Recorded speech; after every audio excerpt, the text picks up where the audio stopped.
এটা চীন নয়, এটা আমেরিকা নয়, জাপান নয়, রাশিয়া নয়, ব্রিটেন নয়, ফ্রান্স নয়, এটা ভারত ভূমি। আমরা অনেকে বুঝি না, বিভিন্ন ধরনের আমরা কমেন্ট করি, বিভিন্ন ধরনের আমরা সিদ্ধান্ত নিই। আজকে ভালো করে ভেবে দেখবেন, ভগবান শ্রীকৃষ্ণ হলেন সেই ব্যক্তি যাকে আমরা ভগবান বলি। ভগবান কেন বলা হয় জানেন? ঐশ্বর্য, বীর্য, শ্রী, জ্ঞান, যশ, বৈরাগ্য, যার মধ্যে 6টা গুণ প্রস্ফুটিত হয়েছে। মানুষের ভিতরে সেটা আছে, তবে শুদ্ধ আছে। হ্যাঁ বাবা, ভালো করে ভেবে দেখবেন, মানুষই তো ভগবান হয়, তাই না? ভালো করে ভেবে দেখবেন, মানুষ ভগবান কখন? ওই 6টা গুণ যখন তার ভিতরে প্রকাশ ঘটাতে পারে।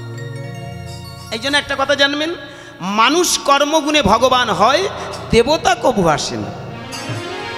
পরে যাব আমি বিস্তারিত আলোচনা। তো আমি এইটুকু শুধু বলবো, ভগবান তাকে বলা হয়েছে এখানে যার ভিতরে জন্ম লগ্ন থেকে প্রকাশ। ভগবান শ্রীকৃষ্ণের মধ্যে সেই জন্ম লগ্ন থেকে আমরা প্রকাশ দেখেছি।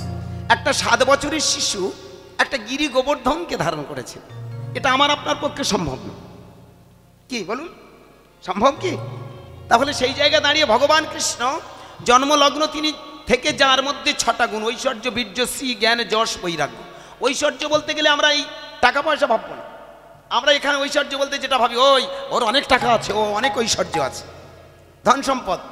কিন্তু এই ঐশ্বর্য নয়, যেটা স্পিরিচুয়াল পাওয়ার, আধ্যাত্ম ঐশ্বর্য। ভালো করে ভেবে দেখুন, এক সময় ভগবান কৃষ্ণকে নিয়ে একটু সমস্যা তৈরি হয়েছিল। সমস্যাটা কীরকম ছোট করে বলি, একটু একটু করে আমরা এগিয়ে যাব। এক সময় ভগবান কৃষ্ণকে নিয়ে একটা দ্বন্দ্বে পড়েছিল। কারা দ্বন্দ্বে পড়েছিল? ভালো করে ভেবে দেখুন, কৃষ্ণ জন্ম নিয়েছিল কংসের কারাগার, কি তাই না মা? ওখান থেকে রাতারাত ট্রান্সফার হয়ে চলে আসলো কোথায়? নন্দালয়, তাই না? এই নন্দালয়ে যখন চলে আসলো, সকালবেলা যখন সবাই শুনল যে নন্দের আলয়ে, নন্দের ভবনে আমার যশোদার একটা ছেলে হয়েছে। ভালো করে ভাববেন বিষয়টা, যশোদার একটা সন্তান হয়েছে, কিন্তু অ্যাকচুয়ালি সন্তান হয়নি, কন্যা সন্তান হয়েছিল, ঠিক তো? ওটা ট্রান্সফার হয়ে চলে গেল, ও চলে আসে। এটা নিয়ে আবার একটা অনেক কিছু ব্যাপার আছে, আমি জাস্ট বিষয়টা আপনাদের বলি ছোট করে। তো সেই জায়গায় দাঁড়িয়ে দেখা গেল ভগবান কৃষ্ণ এসে দাঁড়ালো কোথায়? নন্দালয়। এই নন্দালয়ে যখন আসলো, সকালবেলা যখন সবাই শুনলো যে নন্দরাজার একটা ছেলে হয়েছে, সবাই দল বেঁধে আসলো। পাড়া প্রতিবেশী থেকে শুরু করে একেবারে যত মুনি ঋষিরা পর্যন্ত এসেছিল। আর সেইখানে একটা মুনি এসেছিল যার নাম গর্গমুনি। ভালো করে ভেবে দেখুন, এই গর্গমুনি এসেই প্রথমে যখন কৃষ্ণের দিকে তাকিয়েছে, কৃষ্ণের দিকে তাকানো, তখন তো কিন্তু ওনার নাম কৃষ্ণ ছিল না। কি মা, ছিল কি? জন্মলগ্নে আমাদের কারুর কোনো নাম ছিল না, নামও থাকেও না। থাকে বলুন? আমার নাম গুরুদাস গায়েন, এটা আমার কিন্তু জন্মলগ্নের নাম নয়। পরবর্তীকালে আমার চেনার সুবিধার্থে, আমার বোঝার সুবিধার্থে আমার মা, আমার বাবা, আমার পাড়া প্রতিবেশী সবাই একটা নাম দিয়েছে। ঠিক তেমন তখন তো কোনো নাম ছিল না। তা গর্গমুনি উনি এসেই প্রথমে লক্ষ্য করে দেখলো কে এই ছেলেটা। যেমনই ছিল কালো রূপের ছেলে, কিন্তু এমনই সুন্দর দেখতে, এমনই সুন্দর যে রূপটা দেখে আমার গর্গমুনি মুগ্ধ হয়েছে। আর মুগ্ধ হওয়ার পরে চোখ বন্ধ করলেন। ভালো করে ভাববেন, যেই চোখটা বন্ধ করলো, চোখের সামনে উনি দেখতে পেলেন পূর্ণ ব্রহ্মরূপে প্রকাশ। তখনই গর্গমুনির চোখে জল আসলো। ভালো করে তাকিয়ে দেখলো, একবার বাইরে দেখে কালো, অপর দিকে দেখে ইনি কালো নয়, ইনি হলেন কালো সোনা। গর্গমুনি ওই ছেলেটার দিকে তাকিয়ে তাকিয়ে বলে উঠল, আমি জানি তুমি যুগে যুগে পৃথিবীর মাটিতে আসো। সত্যের নারায়ণ ত্রেতার শ্রীরামচন্দ্র, আর দ্বাপর যুগে তুমি এসেছো এই রূপে। তাই আমি তোমার চরণে শতকোটি প্রণাম জানিয়ে আজকের আমি তোমার নাম দিলাম। তুমি তো এসেছো পূর্ণ ব্রহ্মরূপে এই পৃথিবীর মাটিতে, তাই তোমার নাম কৃষ্ণ। কি বাবা, এই জন্য ভালো করে যদি আমরা ভেবে দেখি, কৃষ্ণ নামটা কিন্তু প্রথমেই রেখেছিল গর্গমুনি, তাই না? গর্গমুনি নাম রাখে ধ্যানেতে যান, কি মা, তাই না? ধ্যান করে প্রথমেই উনি নাম রেখেছিল, এর নাম থাক কৃষ্ণ। তাহলে লক্ষ্য করে দেখুন, সেই গর্গমুনি ধ্যান করে দেখলেন, হ্যাঁ, গর্গমুনি ধ্যান করে দেখলেন যে ইনি সেই পূর্ণ ব্রহ্ম। তাই উনি যখন কৃষ্ণ নামটা রেখেছিল, সমস্ত মুনিরা আর যত মুনি ঋষি ছিল বৃন্দাবনে, তারা বলে, এই যে কি দেখলে তুমি? উনি তখন একটা দামি কথা বলেছিলেন, আমি দেখলাম ইনি আমার পূর্ণ ব্রহ্ম, ইনি আমার নারায়ণ, ইনি আমার রাম, ইনি আমার সেই পূর্ণ ব্রহ্মরূপের সেই গোলকের অধীশ্বর। কথাটার সঙ্গে সঙ্গে যত মুনি ঋষিরা ঠাট্টা তামাশা শুরু করল। সেই সঙ্গে সঙ্গে আমার গর্গমুনি বললেন, ইনি হলেন ভগবান। যখনই চিৎকার করে বলা ইনি ভগবান, হ্যাঁ গো মায়ের, যত মুনি ঋষিরা বললে তুমি কি বুঝে ভগবান বললে? তাহলে একটাই কারণ, সেটা সময় হোক বলে দেয়া যাবে। কালের বিবর্তন, ছেলেটার বয়স যখন 5 বছর হলো, একদিন সব মুনি ঋষিরা আবার সেই গর্গমুনিকে প্রশ্ন করছে, কি গো তুমি তো ঘন ঘন ওই নন্দের বেটা কৃষ্ণকে ভগবান বলো, তা কি বুঝলে, কি জানছো? তা তখনই আমার গর্গমুনি হাত জোড় করে মুনি ঋষিদের বললেন, একটা কথা তোমাদের বলি শোনো, আমি যে ভগবান বলেছি এটা আমার ধ্যান ধারণা, এটা আমার সাধন ভজন, এটা আমার মনন চিন্তন দিয়ে আমি দেখেছি। সব থেকে বড় কথা, আমি এতদিন যে ধ্যান করেছি, এতদিন ধরে সাধন ভজন করেছি, আমার ভিতরে যে এই যে থার্ড আই আছে, ভালো করে ভেবে দেখুন, আমাদের মানুষেরও 3টে চোখ আছে, আছে না মা? ইড়া, পিঙ্গলা, সুষুম্না। কি বাবা? বাম দিকে ইড়া, পিঙ্গলা, সুষুম্না, ত্রিনাড়ি, বাম চোখ, ডান চোখ, আর এখানে একটা চোখ আছে যার নাম জ্ঞান চোখ। আজকে আমরা হরিনাম শুনতে এসেছি, হরিনাম গাইতে এসেছি, কেন? এই শ্রবণ আর কীর্তনের মাধ্যম দিয়ে আমাদের ভিতরে থার্ড আইটা জাগ্রত করে নেব বলে। কেউ যদি মনে করে হরিবাসর করা মানে একটু ফুর্তি করা, হরিবাসর করা মানে আনন্দ করা, হরিবাসর করা মানে একটু এ গল্প সে গল্প, বিভিন্ন তত্ত্ব শুনবো, কলাকচুর জন্ম শিখবো, না, এটা ভুল হয়ে যায়। একটা কথা জানবেন, আজকের এই যে বিশাল এক আয়োজন, এবং সব থেকে বড় কথা, আজকের এখানে যারা গভর্নিং কমিটির মধ্যে যারা ইনভলভ আছেন, এই যে এত কষ্ট করে কায়িক পরিশ্রম করে একটাই কারণে হরিসভা দিয়েছেন, আমরা যে এখানে সবাই একত্রিত হয়েছি, এটা একটা ভজন কুটির। এ বাবা, এটা একটা সাধনার কুটির। এই সাধনার জায়গায় বসে, ভজনের জায়গায় বসে আপনারা বসে বসে আমরা জেনে নেব আমরা কারা। সব থেকে বড় কথা, আমাদের এই চোখটা ফোটানোর জন্য কিন্তু আজকের এখানে আসে।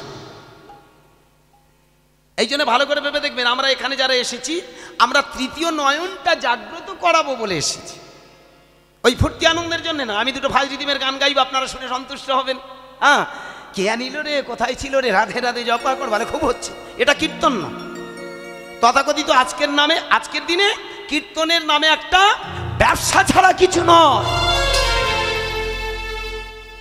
আজকের দিনে কীর্তন হয় না, রাগ করবেন না ভক্তমণ্ডলী, তথাকথিত আজকের দিনে আর হরিনাম হয় না। আমরা যেটা করি, আমরা আমাদের মন গড়া একটা ব্যবসা করি।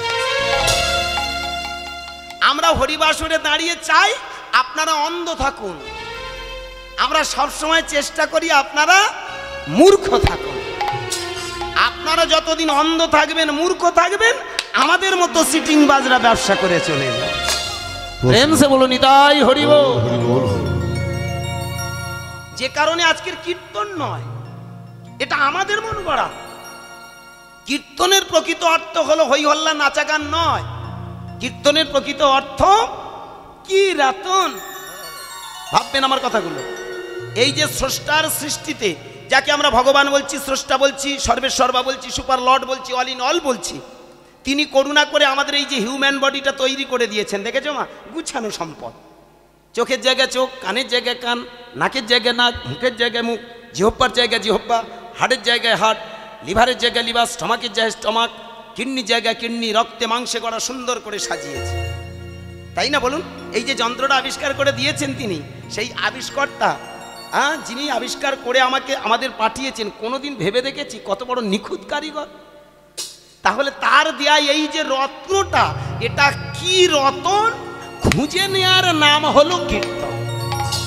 প্রেম সে বলো নিতাই গৌর হরি বল, হরি বল। তাহলে আমরা কারা? এটাকে খুঁজে নেওয়ার জন্য এখানে আসা, এই হই হল্লার জন্য নয়, দুটো গান শোনার জন্য নয়। এটা আমরা বুঝতে শিখিনি, আর আমরা সেই ফাঁকে কায়দা করে ফায়দা লুটে নিয়ে চলে যাই। যাক, পরে আসবো, অনেক কথা, ক্ষমা করবেন। লীলার শুরুতে তাহলে এটাই বলবো মায়েরা, চোখ ফুললেই তবে বোঝা যায়। আমার সেই যে গর্গমুনির চোখটা ফুটিয়েছিল, আর ফুটিয়ে এইবার বলে চিৎকার করে বলে উঠল, এই যে শোনো, একটা কথা আপনাদের জানিয়ে দিই, এখানে আপনারা যারা যারা বসে আছেন আমার জ্ঞানীগুণী মহান, এখানে এই বৃন্দাবনে যারা সাধকবর্গ, সাধক মার্গের মানুষ, আমার কৃষ্ণ ভগবান। তখন কৃষ্ণের বয়স 5 বছর। তা গর্গমুনিকে সবাই বলছে, এই যে তুমি তো বললে তাকে ভগবান বলে আখ্যা দিচ্ছ, তা তুমি এক কাজ করো দেখি, একটা সভা করে সেই জায়গায় তোমার ওই কৃষ্ণকে ডেকে নিয়ে এসে ওই সিদ্ধান্ত দাও তো, একটা চরম একটা পর্যায়ে দাঁড় করিয়ে দেবো আমরা, সেই জায়গায় সিদ্ধান্ত দিক উনি ভগবান। মানে এটাই তারা বলতে চায় যে আমরা পরীক্ষা নেব উনি সত্যিকারের ভগবানকে। বেশ, আস্তে আস্তে এই কথাটা শুনেই তো আমার গর্গমুনি বললেন, আচ্ছা বেশ, তাই যদি হয়ে থাকে তাহলে নিশ্চয়ই আপনারা এখানে বসুন, ওই যে বড় বটগাছ আছে, বটগাছের গোড়ায় আপনারা বসুন, আমি এখনই আমার কৃষ্ণকে নিয়ে আসছি, আপনাদের সমস্ত প্রশ্নের উত্তর দেব, আপনাদের যা জিজ্ঞাস্য সব কিছু উত্তর দিয়ে দেব। হ্যাঁ বাবা। তাড়াতাড়ি আমার গর্গমুনি করল কি জানো মা, ওই নন্দালয়ের দরজার কাছে গেল। ততক্ষণে কৃষ্ণচন্দ্র হামাগুড়ি দিতে দিতে একটু দাঁড়িয়েছে। গর্গমুনি দূর থেকে কৃষ্ণকে দেখছে আর বলছে, যেদিন আমি তোমার কাছে এসেছিলাম সেদিন আমি তোমায় নাম দিয়েছিলাম কৃষ্ণ, আমি সেদিনই তোমার নাম দিয়েছিলাম কৃষ্ণ। আজ তোমার কাছে আমার এইটুকু প্রার্থনা, তুমি আমায় সম্মান রেখো, তুমি আমায় মান রেখো। আমি প্রমাণ করে দিতে চাই তুমি আমার সেই আরাধ্য বস্তু, তুমি আমার সেই পূর্ণ ব্রহ্ম। জানো বাবা, এক পাশে দাঁড়িয়ে দাঁড়িয়ে যখন কাঁদতে শুরু করলো, চোখের জল ফেলতে শুরু করলো, একটা জিনিস জানবেন, দুটো জিনিস সহ্য করতে পারে না, এক হলো অহংকার, আর 2 হলো ভক্তের চোখের জল। আমরা মন্দিরে যাই, ছুটে পড়ে শুধু ভালো মন্দ খাবার ঠাকুরকে ঠেলে দিচ্ছি, দুবেলা বাতাস করে করে ঠান্ডা করছি। ঠান্ডা আমাদের করতে হবে না, মাথা ঠান্ডা করুন আগে। গোপালকে বাতাস খাইয়ে ঠান্ডা করে লাভ নেই, মাথা ঠান্ডা করে ভাববেন পৃথিবীতে একটাইতে সন্তুষ্ট তিনি, সেটা হলো নয়নের জল।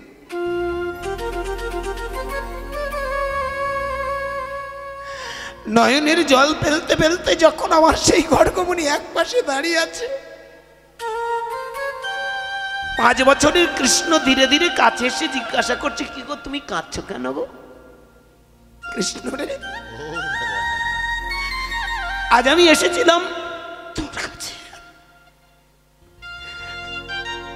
কেন জানিস? আমি তোকে নিয়ে প্রমাণ করে দেব তুই আমার আরাধ্য বস্তু, তুই আমার সবকিছুর মূলে।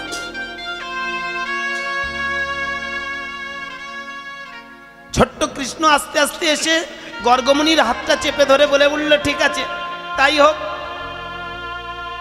কোথায় আমায় নিয়ে যাবে? তোকে নিয়ে যাবো ওই যে দূরে যে বটগাছটা দেখতে পাচ্ছিস না, ওইখানে। হ্যাঁ গো মেয়েটা, তাড়াতাড়ি কৃষ্ণের হাতটা ধরে গর্গমুনি এসেছে। ততক্ষণে যত সভাসদ বর্গ আছেন, যত মুনি ঋষিরা আছে, সবাই এক জায়গায় জড়ো হলো। আর এক জায়গায় যেই জড়ো হয়েছে, এইবার ধীরে ধীরে ভগবান কৃষ্ণকে নিয়ে একটা আসন পেতে বসিয়ে দিল। গর্গমুনি এইবার ওই কৃষ্ণকে বলছে, তুমি বসো, আমরা এই এখানে আছি। উনি মাস্টারমশাই আর সব ছাত্র। এইবার ছাত্রগণ সবাই মিলে বলছে, মানে যতগুলো মুনি ঋষি ছিল তারা সবাই মিলে বলছে, এই যে সেই ছোটবেলা থেকে জন্মলগ্ন থেকে তোমাকে তো সবাই ভগবান বলে আসছে, হ্যাঁ, শুধু তাই নয়, সব থেকে বড় কথা ওই যে গর্গমুনি দুবেলা ভগবান ভগবান বলে কাঁদে। তাই আমরা তোমাকে একটাই প্রশ্ন করব, সেই প্রশ্নের মীমাংসাটুকু তুমি দাও তো। ভক্তমণ্ডলী বাবা মা, এটা ভালো করে মন দিয়ে শুনবেন, কি দামি জায়গা। একটাই প্রশ্ন করব, সেই প্রশ্নের উত্তরটা যথাযথ তুমি দাও। প্রশ্নটা কি? এই পৃথিবীতে সব থেকে শ্রেষ্ঠ জ্ঞান কি? একটাই প্রশ্ন, উত্তর দিতে হবে এক কথায়। এটা বড় প্রশ্ন নয়, শর্ট প্রশ্ন। মানুষের তো বিভিন্ন জ্ঞান আছে, বলুন। কেউ কম্পিউটারে জ্ঞানী হয়, কি তাই না? ভালো করে ভেবে দেখুন, কেউ গান বাজনায় জ্ঞানী হয়েছে, এখানে যারা যারা বসে আছেন, কেউ কামার আছে, কুমোর আছে, তাঁতি আছে, যে যার কাজে সবাই এক একটা জ্ঞানের জ্ঞানী। আপনার কাজ দেখে আমার মনে হয় যেন ও এত বড় জ্ঞান, এই সম্বন্ধে এত আইডিয়া, কি তাই না? বলি না আমরা? তা বিভিন্ন জ্ঞান আছে, তো বিজ্ঞানের যে বিভিন্ন ধারা আছে সেই সমস্ত জ্ঞান আছে। পৃথিবীর মধ্যে সব থেকে শ্রেষ্ঠ জ্ঞান কি জানা আছে কি বাবা? এক কথা উত্তর দিতে হবে, এই পৃথিবীর সব থেকে শ্রেষ্ঠ জ্ঞান কি? জ্ঞান কি? তখনই আমার কৃষ্ণ ওই যে 5 বছর বয়সে না হাসতে হাসতে বলছে, এক কথায় উত্তর দেব তো? ঠিক আছে, তাহলে শুনে নেন আপনারা, এই পৃথিবীর সব থেকে শ্রেষ্ঠ জ্ঞান হলো আত্মতত্ত্ব জ্ঞান। প্রেম সে বলো নিতাই গৌর হরি বল। কি তাই না বলুন? এই পৃথিবীতে যে নিজেকে জেনেছে, আমি কে, কোথায় ছিলাম, কোথায় এলাম, কোথায় যাব, এর থেকে বড় জ্ঞান আর কিছু নেই। ভালো করে ভেবে দেখবেন, পৃথিবীতে আত্মতত্ত্ব জ্ঞানের উপরে কোনো জ্ঞান নেই। ভালো করে ভেবে দেখুন, 2001 সালে একটা প্রশ্ন হয়েছিল, হুইজ বেস্ট অফ ফিলোসফার, সব থেকে বড় দার্শনিক কে? আমি একটা পত্রিকাতে দেখেছিলাম, সেখানে একটা প্রশ্ন ছিল, হুইজ বেস্ট অফ ফিলোসফার, সব থেকে বড় দার্শনিক কে? অ্যারিস্টটল, প্লেটো, সক্রেটিস, আরো সব বড় তা বড় সব দার্শনিকদের কথা আলোচনা হলো। কে সব থেকে বড় দার্শনিক কে? সেই জায়গায় দাঁড়িয়ে সবাই এক বাক্যে চিৎকার করে বললেন, best of philosopher in the world Ramakrishna Paramhansadev. ভাবুন, সব থেকে বড় দার্শনিক রামকৃষ্ণ পরমহংসদেব। আজকের ভালো করে ভেবে দেখো তো বাবা মায়েরা, আমা যে ছেলেটা কোনোদিন লেখাপড়া শেখেনি, স্কুল কলেজে ধার ধরেনি, বসে বসে মা মা বলে কেঁদে গেছে, ওই মন্দিরের দরজা দাঁড়িয়ে শুধু মা মা বলে কাঁদত। আরে মা, আমি পড়াশোনা জানি না, লেখাপড়া জানি না বলে তুই আমায় একটু দয়া করবি না, কৃপা করবি না? আমি এইটুকু জেনেছি, এখানে পড়াশোনা শিখলে অহংকার জাগে, এখানে লেখাপড়া, আমি ব্রাহ্মণ সন্তান, আমি লেখাপড়া শিখবো, লেখাপড়া শিখে আমি মন্ত্রতন্ত্র শিখে চাল কলার জন্য আমি কাঙাল নই, আমাকে তুই সেই জ্ঞান দে মা, আমি যেন সেই জ্ঞানের জ্ঞানী হতে পারি। আমার বাবা মায়েরা এখানে যারা বসে আছেন, ভেবে দেখবেন, যারা চোখের জল দিয়ে সাধন ভজন করে, নয়নের জলটাকে সার করে, দেখবেন তারাই হলো প্রকৃত আত্মতত্ত্ব জ্ঞানের জ্ঞানী হয়। আজকের ভেবে দেখবেন, সেই রামকৃষ্ণ পরমহংসদেব, তার যে রসামৃত প্রত্যেকটা কথা কত অমূল্য, কি বাবা তাই না বলুন? যেটাকে একটা গ্রন্থ হিসাবে আমরা পেয়েছি, এটা আমরা বড় ভাগ্যবান। আজকে সারা ওয়ার্ল্ডে এখানে অনেক মানুষ আছেন যারা রামকৃষ্ণ বিবেকানন্দের আদর্শে চলেন, আমি তাদের চরণে কোটি কোটি প্রণাম জানাই, তাদেরকে স্যালুট করি। ভেবে দেখবেন, রামকৃষ্ণ পরমহংসদেব আর আমার নরেন বিবেকানন্দ সারা পৃথিবীতে একটা রেভলিউশন ঘটিয়ে গেছে, একটা বিপ্লব ঘটিয়ে দিয়ে গেছে, ভক্তির বিপ্লব। সেইখানে দাঁড়িয়ে ভালো করে ভেবে দেখুন, best of philosopher in the world Ramakrishna Paramhansadev. কেন? রামকৃষ্ণ ঠাকুর হলো আত্মতত্ত্ব জ্ঞানের পূর্ণ জ্ঞানী। এই জন্যে ভগবান কৃষ্ণ কেন বলা হতো জানেন? যার ভিতরে ছিল পূর্ণ জ্ঞান। এই জন্য ঐশ্বর্য মানে দৈব শক্তি, বীর্য মানে বীরত্ব। দেখেছেন কুরুক্ষেত্রের মাঠে যুদ্ধ হয়েছিল, এখন যদি একটা মন্ত্রী যায় রাস্তা দিয়ে, তার সামনে গোটা কত, ভালো করে ভেবে দেখুন, একটা মন্ত্রী যদি রাস্তা দিয়ে গাড়ি নিয়ে যায়, তার সামনে গোটা কত গার্ড থাকে, পিছনে গার্ড, বাম দিকে ডান দিকে, কি কায়দা! যদি কেউ ফুটুস করে মেরে দেয়, দেখেছেন? একটা বীর, ভালো করে ভেবে দেখবেন, একজন সমাজের ধারক বাহক, সে রাস্তা দিয়ে যাবে, তার রক্ষা করার জন্য 30, 40, 50, 100 গাছা। ভগবানকে রক্ষা করার জন্য কুরুক্ষেত্রের মাঠে কে ছিল? এটা বোঝার আছে। আরো বরং তিনি রক্ষা করেছেন অর্জুনকে। এই জন্য ভালো করে ভেবে দেখবেন, বীর্য মানে কি? বীর্য মানে বীরত্ব, যার ভিতরে বল, বীর্য, শৌর্য শক্তি আছে। তাহলে ভগবান কৃষ্ণ হলো সেই ব্যক্তি, কুরুক্ষেত্রের মাঠেও দাঁড়িয়ে চিৎকার করে দেখিয়ে দিয়েছিল, আমি সেই। তাহলে ঐশ্বর্য গেল, বীর্য গেল, শ্রী, তার মতো সুন্দর পৃথিবীতে আর নেই। ভেবে দেখবেন, তিনি বাইরে শুধু সুন্দর নয়, তাকান কৃষ্ণের দিকে তাকালে মন ভরে যায়, তাই না বলুন না? কালোর ভিতর দিয়ে যেন পৃথিবীটাকে আলো করে রেখেছে, এমনকি তার ভিতরটাও ছিল তেমন কালো নয় গো, ভিতরটা ছিল আলোকময়। তিনি মানুষগণকে দেখিয়ে দিয়েছিল ধর্ম মানে সবাই বাঁচব। দেখেছেন গললগ্নি কৃতবাসে গিয়ে আমার দুর্যোধনের কাছে হাত জোড় করে কৃতাঞ্জলি পুটে বলেছিল, বেহাই 5টা গ্রাম দাও, সবাই খাক না, সবাই আনন্দে থাক। এই দেখো না, তোমরা তো একই রক্তের রক্ত, বিচিত্র বীর্যের দুটো ছেলে, একটা হলো কুরু একটা হলো পাণ্ডু, তাহলে এক রক্তের রক্ত তোমরা। ওরা 100 গাছা আর ওরা 5 গাছ, কি মাতাই তো? কৌরবরা 100 গাছে ছোট করে, এরা 5 গাছা, তাহলে এখানে প্রমাণ হচ্ছে ওদের সংখ্যা বেশি। যে কারণে সংখ্যা যাদের বেশি তাদের একটু দলবল বেশি হয়, একটু শক্তি বেশি হয়। সমস্ত কিছু গ্রাস করে রেখেছিল আমার দুর্যোধন। ভগবান কৃষ্ণচন্দ্র গললগ্নি কৃতবাসে গিয়ে সেখানে দাঁড়িয়ে বলল, বেহাই তুমি এক কাজ করো, তোমরা তো একই রক্তের রক্ত, একই বংশধর, তাই 5টা গ্রাম তুমি 5 ভাইকে দিয়ে দাও। ইন্দ্রপ্রস্থ, তিলপ্রস্থ, মার্তণ্ড, বর্ণাবত, এতানি চিত্র গ্রাম পঞ্চমে হস্তিনাপুর, এই 5টা গ্রাম তুমি দিয়ে দাও। ভালো করে ভেবে দেখুন, ধর্ম মানে আমরা যেটা বুঝি কৃষ্ণের ধর্ম সেটা নয়। ভালো করে মন দিয়ে শুনবেন, যেটা কৃষ্ণের কথা ছিল সেই কথাগুলো আমরা অপব্যাখ্যা করেছি। ভগবান কৃষ্ণের ধর্ম মানে কি? আমরা ধর্ম বলতে কি বুঝি? কেউ যদি মালা পরেছে, তিলক নিয়েছে, চৈতন্য রেখেছে, নিরামিষ খেয়েছে, বলে ওই ধার্মিক। কিন্তু ভগবান কৃষ্ণ বললেন না, ডিউটি মানুষকে বিউটি করে, ডিউটি মানুষকে বিউটি করে। যার ভিতরে আছে সততা, যে সৎ, যে সত্যবাদী, যে জিতেন্দ্রীয়, যে নিজেকে একটা সাধন মার্গে পৌঁছে নিয়েছে, মানব জীবনটাকে সুন্দরভাবে গুছিয়ে নিয়েছে, সেই হলো সাধু, আর সেই হলো ধার্মিক। কি আমার কথা একটু বোঝা গেল? অথচ আমরা ধার্মিক বলতে কাদের বোঝাই? ধার্মিক মানে কে কত বড় চৈতন্য রেখেছে, কে কত নিরামিষ খাচ্ছে, কে কত মঠ মন্দিরে দৌড়াচ্ছে। দেখেছেন ব্যাখ্যাটা কত বড় অপব্যাখ্যা হয়ে গেছে। ধর্ম মানে সেই ব্যক্তি, ধার্মিক মানে তাদের বলা হয় যিনি সত্য ন্যায় নীতির পথে থাকেন, যিনি প্রকৃত সত্য আদর্শের পথে থাকেন, যিনি কর্মের জায়গায় বিন্দুমাত্র গাফিলতি করেন না। এই পৃথিবীতে আমরা যে যা কর্ম করি সেই জায়গায় দাঁড়িয়ে যদি আপনি সত্যবাদী হন, আপনি যদি সেই কর্মের জায়গাটা সঠিকভাবে চলেন, তাহলে জানবেন আপনি ধার্মিক।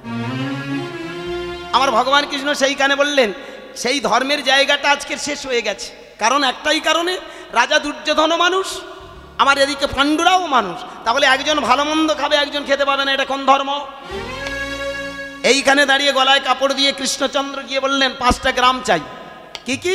ইন্দ্রপ্রস্থ, তিলপ্রস্থ, মার্তণ্ড, বর্ণাবত, এতানি চিত্র গ্রাম পঞ্চমে হস্তিনাপুর। তাই না? 5টা গ্রাম যেই চাইলো, সঙ্গে সঙ্গে রাজা দুর্যোধন চিৎকার করে বলে উঠল, শোনো, শুচাগ্রেণ শুতিগ্নেন বিদ্ধতে যা চমেদিনী তদারধাং নৈব তদামি বিনা যুদ্ধে ন কেশব। হে কেশব, যুদ্ধ না করে একটা সূচের ডগার মাটিও আমি দিতে না। এইখানে দাঁড়িয়ে দেখেছেন তার মধ্যে সেই বীর্য ক্ষমতা দিয়ে, বীরত্ব ক্ষমতা দিয়ে তিনি দেখিয়ে দিয়ে গেল এই সমাজটাকে সুন্দর করাই হলো মানব জীবনের কাজ। তাই নিজের ভিতরটাও ছিল সুন্দর, সমাজটাকেও তিনি সুন্দর করে গুছিয়ে রেখেছিলেন। তাই তো ভগবান বলা হয় নাকি? বোঝা গেল একটু একটু? তাহলে ঐশ্বর্য, বীর্য, শ্রী, জ্ঞান, যশ, বৈরাগ্য, তার মধ্যে যশস্বী বেশ দেখেছেন সারা বিশ্ব ব্রহ্মাণ্ডে কৃষ্ণ। ভালো করে ভেবে দেখুন, তার মতো বৈরাগ্যের মানুষ নেই পৃথিবী। তিনি সব কিছু উজাড় করে দিয়েছিলেন মানুষের জন্যে। যাকে যে কথাটা এখন ভালো করে ভেবে দেখবেন, সেই মানুষটা তিনি বললেন এটা ভারত ভূমি, আর এই ভারত ভূমির মাটিতে একজন করে মহামানব আসেন। কখন আসেন?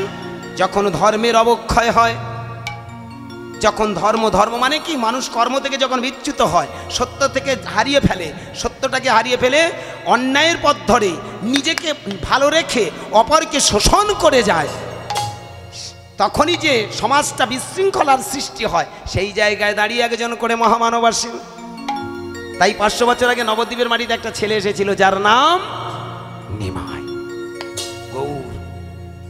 ভালো করে ভেবে দেখবেন, তিনি এসে প্রমাণ করে দিলেন, তিনি এসে দেখিয়ে দিলেন এই পৃথিবীতে সত্য পথ থেকে মানুষ বিচ্যুত। মানুষ প্রকৃত তার সত্তাটাকে চিনতে পারেনি, আত্মস্থ হয়ে তার ভিতরের পূর্ণ চৈতন্যটাকে সে কোনোদিন খুঁজে দেখেনি। এখানে এসে দুদিনের জন্য হানাহানি মারামারি করছে। কি করে না মা বলুন? এক বিঘত জায়গার জন্য আমরা মাথা ভাড়াভাড়ি করছি, থানা পুলিশ হয়ে গেল, নিজেরা শেষ হয়ে গেলাম, বিচার আর হলো না, মরে গেলাম। ভালো করে ভেবে দেখুন, স্বামী স্ত্রীর মধ্যে দলাদলি, স্বামী স্ত্রীর মধ্যে বৈষম্য, ভাই ভাইয়ের মধ্যে দলাদলি, সমাজের বুকে আজ হানাহানি মারামারি। যে সময়টা নিমাই চাঁদ জন্মেছিল, ভালো করে ভেবে দেখবেন, কোনো হিন্দু কোনো মুসলমানের বাড়িতে যেতে পারত না, কোনো মুসলমান কোনো হিন্দুর বাড়িতে ঢুকতে পারত না। কত বড় অবস্থা ছিল! রাতে বিপদ, একটা মুসলমানের বাড়িতে বিপদ, কোনো হিন্দু যেতে পারত না। একটা হিন্দুর বাড়িতে বিপদ, কোনো মুসলমান আসতে পারত না। সেইখানে দাঁড়িয়ে নিমাই বললেন, এ কেমন গো, সবাই তো একই রক্তে মাংসে গড়া মানুষ, তবে আবার হিন্দুটা কিসের মুসলমানটা কিসের? সব থেকে বড় কথা, আর একটা অপসংস্কৃতি, এক রাস্তা দিয়ে ব্রাহ্মণ যাবে, ওই রাস্তা দিয়ে অন্য কোনো ছোট জাত যেতে পারে। ভেবে দেখুন, যে রাস্তা দিয়ে ব্রাহ্মণ যাবে, যদি হাড়ি মুচি মুদ্দপাড়া চাঁড়াল তিওর বাগদি পথ যেত, তবে ব্রাহ্মণ ওই রাস্তা দিয়ে ঘৃণার ছলে যেত।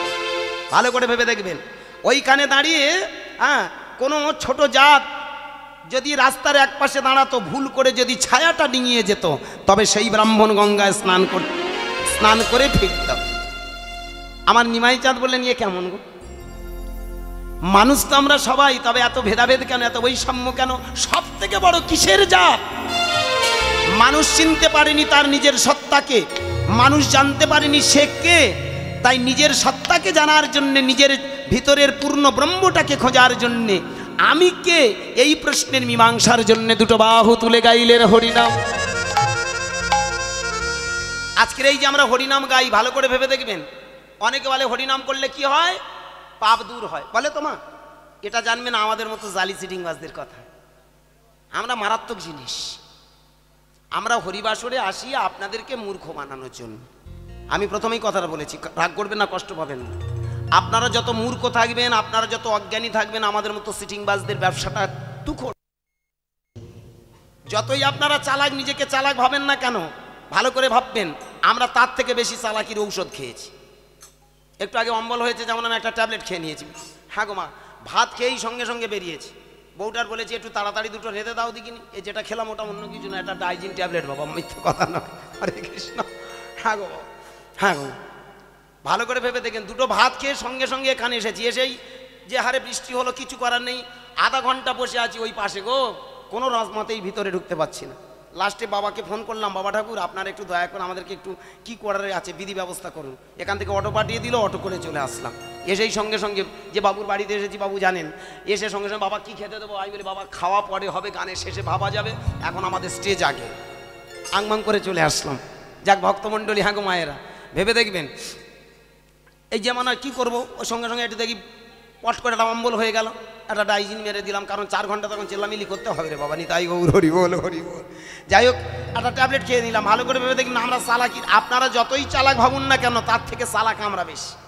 হ্যাঁ, রাগ করবেন না ভক্তমণ্ডলী, আমরা সবসময় মানুষকে অন্ধ বানানোর চেষ্টা করি। এই হরিবাসরে দাঁড়িয়ে ভালো করে ভেবে দেখবেন, আপনারা মনে করেন যে যত বেশি সুরের গায়ক হবে সেই কীর্তনিয়া সেরা, না।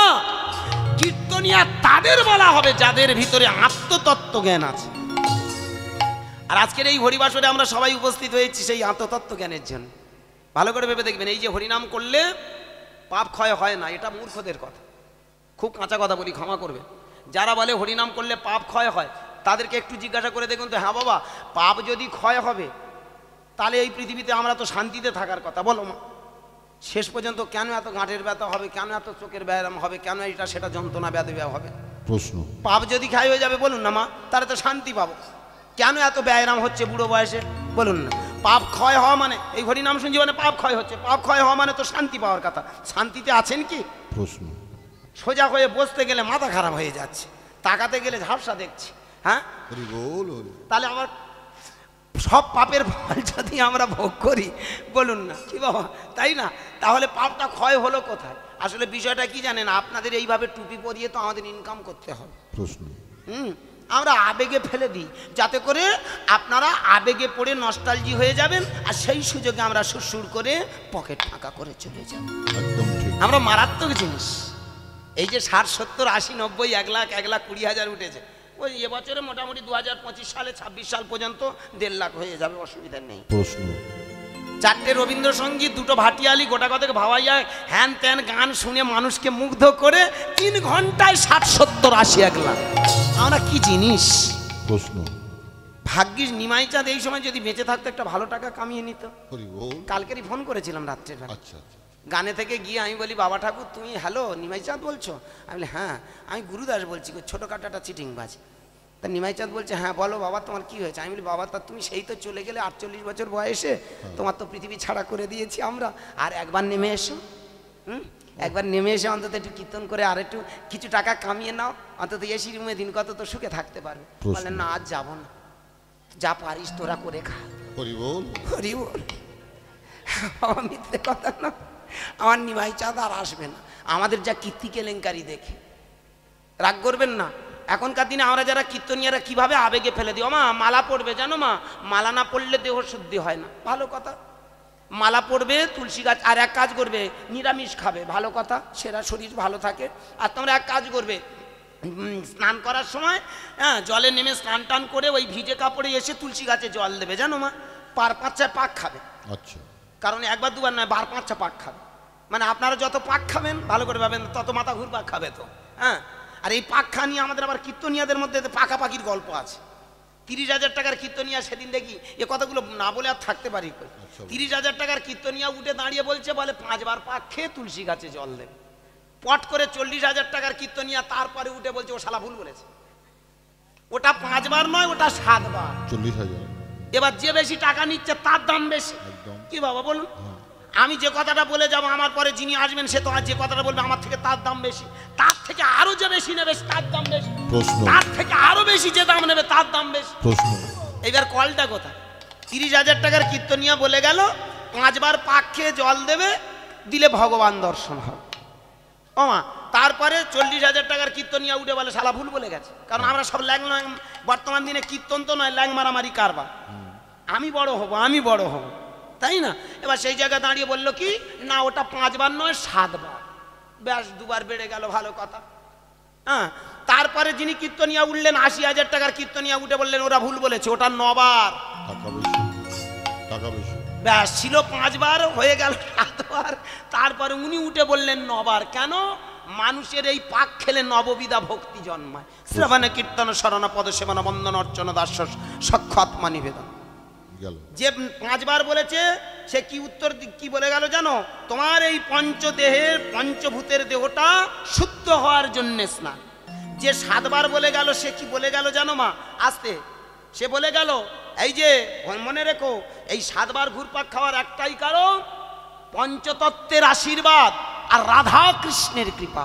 পঞ্চতত্ত্ব মানে কি? 5টা, নিমাই, নিতাই, অদ্বৈত, গদাধর, শিবাস আর রাধা কৃষ্ণ। বুঝতে পারছেন কি কায়দার ব্যাখ্যা? ফায়দা লোটার জন্য। হরি বল। হ্যাঁ গো মা, ভেবে দেখবেন হ্যাঁ ব্যাখ্যাটা কিরকম কায়দায়। 7 বার মানে পঞ্চতত্ত্বের কৃপা হবে, রাধা কৃষ্ণের কৃপা হবে। এইবার 9 বার এসে সে বললো 9 বার পাক খেলে কি হবে? নববিধা ভক্তি। এইবার 1,20,000 টাকা উঠেছে, সে সব শুনেছে জানেন, কারণ শ্রোতার মুখে শুনে ফেলেছে। একজন বলে গেছে 5 বার, একজন বলেছে 7 বার, একজন বলেছে 9 বার। উনি ওটা উঠে বললেন না, ওই 5 বার নয়, 7 বার নয়, 9 বার নয়, ওটা 14 বার পাক খেতে হবে। আচ্ছা, মানে আপনাদের 14 গোষ্ঠী কি করে পাক খাওয়াতে হয় সেটা আঙ্গার মতো জিনিসটাই জানে। প্রশ্ন এখানেই প্রশ্ন, কেন 14? তাহলে আর 14 ভুবন তোমাকে ঘুরতে হবে। ব্যাস, ব্যাখ্যাটা কোথায় দাঁড় করাচ্ছেন? শুধু লজিক। কিন্তু ভালো করে ভেবে দেখবেন ভক্তমণ্ডলী, আমার নিমাই চাঁদের এই কথা নয় 14 বার পাক খাবে। ভালো করে ভেবে দেখুন কি শেখাচ্ছে। 14 বার যদি পাক খাও, ওই জলে স্নান করে এসে 14 বার পাক খেয়ে যদি জল দাও, দেখবে ভগবান দর্শন হবে। আমি একটা প্রশ্ন করে এখানে রেখে যাই, যে শালারা বলবে যে ভগবান দর্শন হয়, ওই শালাগার আগে জিজ্ঞাসা করবেন তুই দেখেছিস? এখানে প্রশ্ন, প্রথম প্রশ্ন তাদেরকে করবেন, হ্যাঁ রে তুই নিজে দেখেছিস? তাহলে তুই নিজে দেখেইনি ভগবান ভগবান বলে চেল্লাচ্ছিস। একদম ঠিক। কি এতগুলো ভক্তমণ্ডলী অপরাধ নেবেন না। আমি আপনারা আমাকে নাস্তিক বলুন, দুঃখ নেই, আমি কষ্ট পাবো না। শুধু আমার কথাগুলো ভাববেন, আমি বাস্তববাদী কীর্তনিয়া। আমার কীর্তন যারা শোনেন ভালো করে ভেবে দেখবেন, আমি বাস্তবের কথা বলি। আর এই কথাগুলো বলি হয়তো অনেকের কাছে সেটা সুরুচি না হতে পারে, আমি পা দুটো জড়িয়ে ধরে বলবো, কীর্তনটা কোনো আজগুবি গল্প নয়, কীর্তন হলো বাস্তব, কীর্তন হলো বিজ্ঞান, কীর্তন হলো আধ্যাত্ম। একদম ঠিক। আমরা কীর্তনিয়ারা যে যার মতো যদি মত পোষণ করি, বলুন আমার মায়েরা আপনারা কোন দিকে যাবেন? এ বলবে 5 বার, ও বলবে 7 বার, ও বলবে 9 বার, ও বলবে 14 বার। আমার মায়েরা বাবারা আপনারা বলুন কোন দিকে যাবেন? কি বলুন? এই জন্য আজকের দিশেহারা হয়, হরিনামে এসে কে সঠিক বলে আর খুঁজে পায় না। আমি পা দুটো জড়িয়ে ধরে অনুনয় বিনয় করে বলবো, আমার নিমাই চাঁদ 500 বছর আগে ভগবান দর্শনের জন্য নয়, পাপ পুণ্যের জন্য নয়। একটা কথা মনে রাখবেন ভাইয়েরা মায়েরা, একটা কথা মাথায় রাখবেন বাবা ভক্তমণ্ডলী, বাবা হরিনাম করলে যারা মনে করে পুণ্য হয়, ভুল ধারণা। আমি যে কথাগুলো বলছি আপনারা বিবেক করবেন, বিচার করবেন। পুণ্য নয়, বলুন পূর্ণ হয়। জন্মলগ্ন থেকে আমরা কিন্তু অপূর্ণ থাকি। অপূর্ণ থাকি না? অপূর্ণ কিভাবে? ভালো করে ভেবে দেখুন। আমরা জন্মাই কিন্তু আমাদের জ্ঞানের অভাব থাকে, প্রকৃত জ্ঞান থাকে না। এই পৃথিবীতে জন্মানোর সঙ্গে সঙ্গে দেখবেন আমরা জ্ঞান, পূর্ণ জ্ঞান হয় না। হয় কি বলুন? আমরা অজ্ঞান থাকি না। মা ছোটবেলা থেকে, ভালো করে ভেবে দেখুন, মা ছোটবেলা থেকে কোলে পিঠে করে আমাদের মানুষ করে, বাবা আমাদেরকে তিল তিল করে বড় করছে। এখনো পর্যন্ত আমাদের এইখানে পড়াশোনা শিখেছি, অনেকে এখনো পর্যন্ত জানি না ভগবানটাকে। আমরা ভগবান কৃষ্ণকে খুঁজে বেড়াচ্ছি, রাধারানীকে খুঁজে বেড়াচ্ছি। আর যে মেয়েটা ধারা দিয়ে রক্তের ধারা বইয়ে রক্তের ধারা খাইয়ে মানুষ করলো, সেই রাধাকে আমরা ভালোবাসি, তার খবর নেই। আমরা ভগবান বলে উপরকে খুঁজছি, কৃষ্ণকে খুঁজছি। আর যে কৃষ্ণ সারা রাত ধরে তোমার জন্য চোখের জল ফেলে ওই নার্সিংহোম হসপিটাল ডাক্তারের কাছে গিয়ে পা জড়িয়ে ধরে কাঁদছে, সেই মানুষটাকে আমরা ভগবান ভাবতে পারি? এখানেই প্রশ্ন, আমরা কারা ভাই? আজকের ধর্মটা বিলুপ্তির পথ ধরেছে। ভালো করে ভেবে দেখবেন। এই জন্যে আমি প্রথমে সর্বকালোচিত একটা পদ গিয়েছি, কলিঘোড়া তিমির গড়া ছিল জগজন, ধর্ম কর্ম রহুদূর। আজকের ধর্মকর্ম অনেক দূরে চলে গেছে। এখানে আমার বাবা মায়েরা যারা বসে আছেন, ভেবে দেখবেন, পা দুটো জড়িয়ে ধরে অনুনয় বিনয় করবো, আমার নিমাই চাঁদ সেই ব্যক্তি, জানেন উনি শিক্ষিত, উনি মূর্খ নন। তখনকার দিনে একজন পণ্ডিত মানুষ, তিনি ভেবে চিনতে দেখলেন মানুষের ভিতরে একটা অজ্ঞানতা আছে। সে জন্মেই দেখে আমি হিন্দু, আমি মুসলমান, আমি খ্রিস্টান, আমি জৈন, আমি ধনী, আমি গরিব, আমি উঁচু, আমি নিচু, আমি ব্রাহ্মণ, আমি ক্ষত্রিয়, আমি বৈশ্য, আমি শূদ্র। না, এখানে যে আমরা যাতায়াত ভেদাভেদ বৈষম্যগুলো করছি, এগুলো ভেদাভেদ বৈষম্য নয়, আমরাই সেগুলো তৈরি করে সমাজটাকে জাত তৈরি করে কাত করে ফেলেছি। একদম ঠিক। তাই সমস্ত জাতপাতকে সব বেড়া মুছে দিয়ে আমার নিমাই চাঁদ বললেন, আমার এই হরিনাম যেদিন গাইবে, সেদিন দেখবে তোমার ভিতরে অজ্ঞানতা দূর হবে, তোমার জ্ঞানের পূর্ণতার প্রকাশ হবে। পূর্ণ নয়, পূর্ণ হবে। যেদিন তোমার জ্ঞান পূর্ণ হবে, সেদিনই জানবে এই পৃথিবীতে আমি জন্মেছি, আমি একজন মানুষ। তাই মানুষ হয়ে জন্ম নিয়ে আমার কাজ হবে মনুষ্যত্ব বিকাশ ঘটিয়ে আমি সবাইকে ভালোবাসবো, আপন করে নেব, জীব জগৎ হবে আমার আপন। আমি সবাইকে আপন করে যে কটা দিন বাঁচবো, জীবনটাকে সুন্দর করে সবার কাছে মেলে ধরবো। আমার জীবনটা হবে সবার জন্যে। প্রথম যেদিন আমি এসেছিনু ভবে, কেঁদেছিনু আমি কত, হেসেছিল সবে, এমন জীবন হবে করিতে গঠন, মরণে হাসিব আমি, কাঁদিবে ভুবন। আমার বাবা মায়েরা, তাই আমার নিমাই চাঁদ 500 বছর আগে জানেন আমাদের ভিতরের সেই পূর্ণ সত্তাটাকে জাগ্রত করে আমরা কারা, কি আমাদের আসল পরিচয়, কেন এলাম পৃথিবীতে, কেন এই পৃথিবীতে আমাদের উদ্দেশ্যটা কি, সব কিছুর খুঁজে পাইয়ে দেওয়ার একটাই মাত্র ওষুধ, একটাই মাত্র মন্ত্র, দুটো বাহু তুলে হরিনাম। তাই আমার নিমাই চাঁদ বললেন, এই জীবনটাকে যদি তুমি চিনতে চাও, আত্মতত্ত্ব জ্ঞান যদি জানতে চাও, এই পৃথিবীর শ্রেষ্ঠ জ্ঞানটাকে যদি উপলব্ধি করতে চাও, তাহলে দুটো বাহু তুলে গাও। দেখি একবার সবাই মিলে হয়ে যাক। থামা, চলুন সবাই মিলে আমরা গাইতে থাকবো। হরে কৃষ্ণ হরে কৃষ্ণ কৃষ্ণ কৃষ্ণ হরে হরে, হরে রাম রাম রাম রাম হরে হরে। হরে কৃষ্ণ কৃষ্ণ কৃষ্ণ হরে হরে, হরে রাম রাম রাম রাম হরে হরে হরে কৃষ্ণ কৃষ্ণ কৃষ্ণ কৃষ্ণ হরে হরে হরে রাম রাম রাম হরে হরে হরে কৃষ্ণ কৃষ্ণ কৃষ্ণ কৃষ্ণ হরে হরে হরে রাম রাম রাম হরে হরে হরে কৃষ্ণ কৃষ্ণ কৃষ্ণ হরে হরে হরে রাম রাম হরে হরে হরে কৃষ্ণ কৃষ্ণ কৃষ্ণ কৃষ্ণ হরে হরে হরে রাম রাম হরে হরে হরে কৃষ্ণ কৃষ্ণ কৃষ্ণ হরে হরে হরে রাম রাম হরে হরে হরি বল নিতাই গৌর হরি হরি